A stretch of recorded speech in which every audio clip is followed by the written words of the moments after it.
से positive view आया है। हालांकि इन्होंने यूएस के बैंक्स को डाउनग्रेड के खतरे में डाला है, बट इंडियन बैंक्स के बारे में ये कह रहे हैं कि पोटेंशियल रिस्क है आगे से, और कैपिटल बफर भी है। पोटेंशियल रिस्क जो भी आएगा उससे बचने के लिए इनफ कैपिटल बफर है, और ऑपरेटिंग एनवायरनमेंट काफ़ी बेहतर हो चुका है। तो पॉजिटिव व्यू आया है भारतीय बैंक्स पर फिच की तरफ से।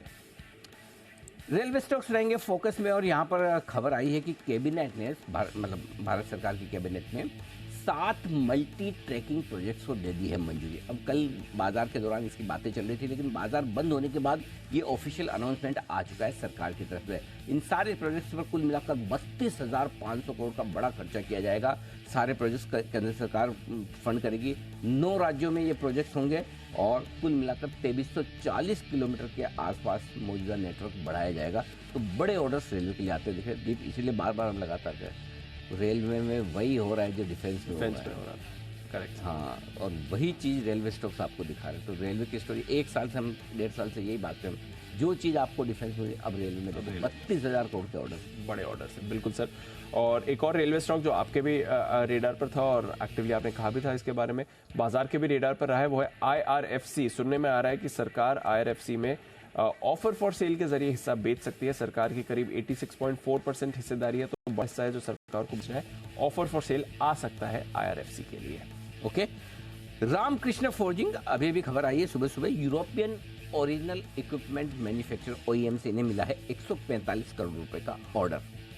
वोडाफोन आइडिया, नंबर्स तो आ ही गए थे, कल हमने बात भी करी थी। आरपू थोड़ा अनुमान से बेहतर है, बट अदरवाइज नंबर्स को ज्यादा खास नहीं थे।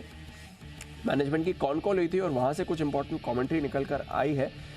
दिसंबर तिमाही तक एक्सटर्नल इक्विटी फंडिंग पूरा करने की उम्मीद है कंपनी को। कंपनी फंड लाने के लिए इक्विटी और अन्य इंस्ट्रूमेंट्स पर फंड जुटाने पर विचार कर रही है। रेलिगेयर एंटरप्राइजेस, डाबर के बर्मन परिवार ने यहाँ पर हिस्सा खरीदा है करीबन 7.5%, और पहले इनके पास ऑलरेडी 14% के आसपास था। अब ये हिस्सा खरीदने के बाद पहुंच चुका है 21.5% के आसपास। तो रेलिगेयर में सबसे बड़े शेयर होल्डर की तरफ बढ़ते हुए बर्मन परिवार। JSW एनर्जी 2 दिन बैक टू बैक GQG ने यहाँ पर हिस्सेदारी खरीदी है प्रमोटर्स की तरफ से। कल की ही ब्लॉक डील में हमने देखा है करीब 1.25% प्रमोटर्स ने बेचा है, और उसके सामने 1% हिस्सा GQG ने खरीदा है। कुछ अन्य फंड्स भी थे, बट GQG की तरफ से 2 दिन में बड़ी खरीदारी हुई है।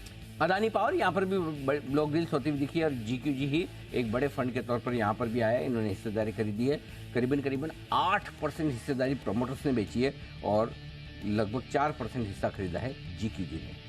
और NTPC आज सेठी साहब की पिक ऑफ द डे में पहली पिक की थी। ब्रोकरेजेस का भी इस पर भरोसा है। पावर स्टॉक्स वैसे भी अच्छे मोमेंटम में। बर्नस्टीन ये 274 का टारगेट दे रहा है, इस पर रखनी है नजर। श्रीराम फाइनेंस, इस पर भी रखिए नजर, आज इस पर बढ़िया रिपोर्ट आई है। UBS की तरफ से 2185 का टारगेट यहाँ पर भी आया। तो कुछ और स्टॉक्स जो आज आपको रेडार पर रखने हैं, ये है आज के टॉप 10 काउंटर्स।